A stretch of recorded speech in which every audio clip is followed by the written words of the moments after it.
Welcome back. You know, usually when politicians get caught in a lie, they wiggle out of it. But not today.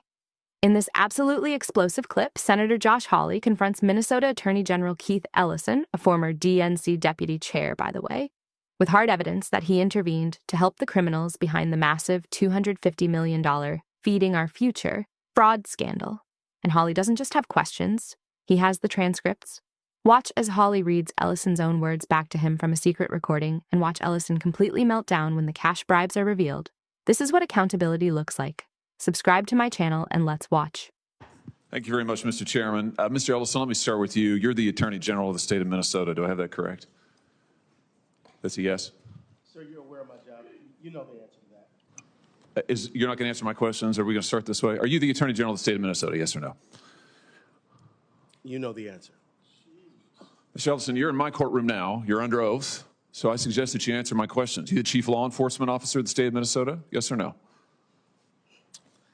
Let's try another question. Are you familiar with the $9 billion in historic fraud out of your state, including the $250 million in the Feeding Our Future program alone? You familiar with that? Don't turn to the pages in your book to get your potted answers.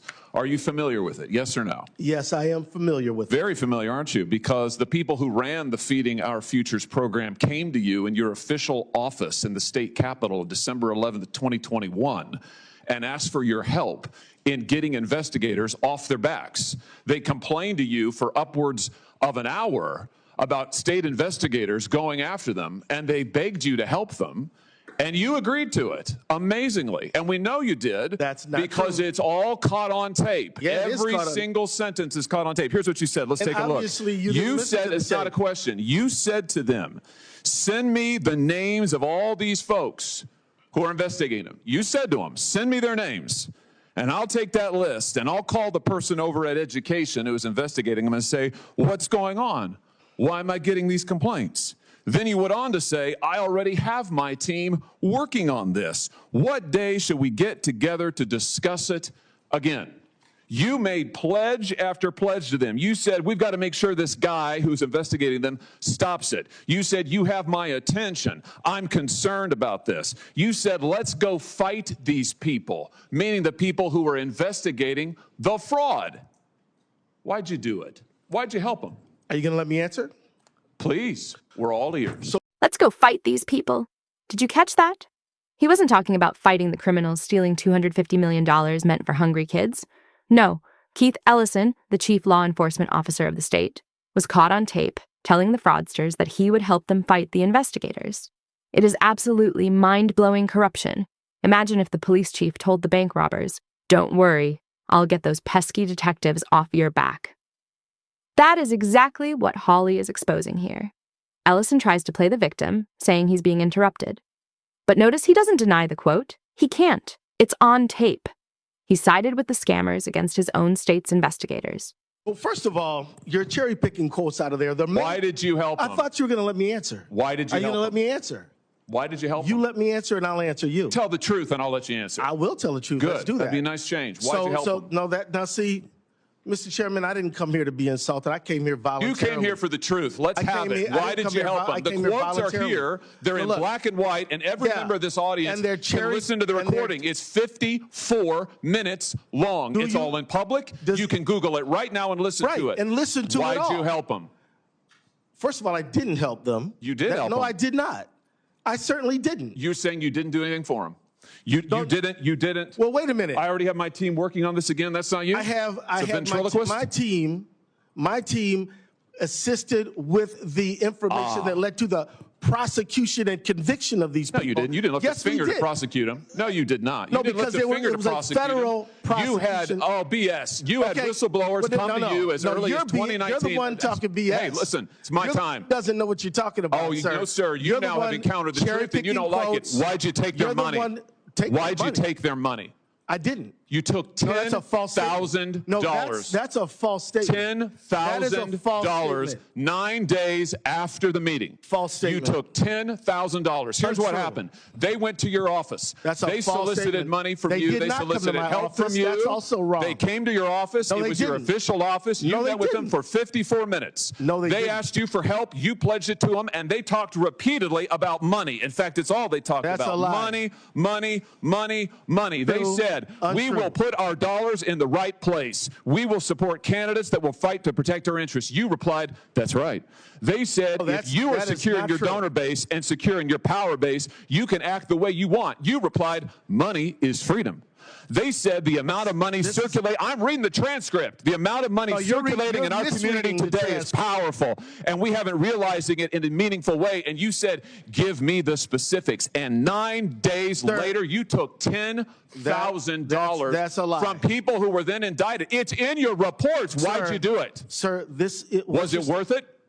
You know what? This is a theatrical performance. This is the truth. This is what accountability looks like, of which you've had none. You helped fraudsters defraud your state and this government of $9 billion, and you got a fat campaign contribution out of it. You ought to be indicted. You ought to be indicted. Hawley just dropped the hammer, and frankly, he's right. Look at the timeline he just laid out. The criminals go to Ellison's office on December 11th. They beg for help. They talk about how money is freedom. And 9 days later, Ellison pockets $10,000 from them. Then, miraculously, he starts pressuring the Department of Education to back off. That isn't just politics. That looks a hell of a lot like a bribe. Ellison calls it theatrical, but facts aren't theater. He sold out his state for $10 grand, while terrorists and traffickers allegedly cashed in. It's the definition of the swamp, and Hawley just drained it on live TV. True. Well, that's the truth. I think we've made the point. Let's keep the tenor just for the record. I'll ask how I want to. He's lying, and that's the truth. Oh no, this is all on the record, no, sir. Did you bother to investigate where the money that you facilitated their fraud for, where it went? Do you know where it went, what it was used for, the fraudulent money? I do, because we just heard testimony about it yesterday. Because we were key players in the hundreds of millions of dollars to terrorist groups, to transnational criminal organizations, to the drug trade, to drug trafficking, to child trafficking. And you took $10,000 That's a lie. And helped them do it. You know, the other thing is, whistleblowers came to you as early as 2019. Let's look. As early as 2019, whistleblower. Don't talk over me. As early as 2019, it's my hearing, pal. As early as 2019, don't call me whistleblowers came to. Well, I should call you prisoner because you ought to be in jail. Well, we'll see what you can do. In 2019, whistleblowers came to you in your office and referred to you fraud allegations from Feeding Our Futures, and you blew them off. Listen, your own state newspaper investigated it. The Minnesota Star Tribune, the Partners in Nutrition, brought its concerns to the Attorney General's office in 2018 and in 2019, and you did nothing. You did nothing for years. The only action you took is, once all these fraudsters came to your office and asked you to get involved and offered you money, then you got involved. Then you took the money, and then you got involved. They did not come to my office. You're completely wrong about that. You met with them for 54 minutes, and you took $10,000, and they also gave your family money. They gave your family thousands of dollars in campaign contributions in addition to what they gave you. Statement. Let's put this is completely untrue. The New York Post. Yeah, we know the New York Post. Minnesota Keith Ellison, AG, accepted campaign donations from individuals linked to the $250 million COVID fraud scheme after they were in your office. The donations came on December 20th. Sir, you met with them on December the 11th, and on January 20th, the FBI knocked over their headquarters. No. That's the sequence of events here. No, it's not. You've been right at the center of this fraud thing from the beginning, and you've enabled it. And, sir, you should resign. And, sir, you should resign. I was thinking the same thing about you. You should resign. I was thinking the exact same thing about you. I'm sure after encountering this truth, you are. Because it hurts to have accountability, doesn't it? Because after this parade of lies and presentation, I think you should be ashamed for misrepresentation. Time has expired.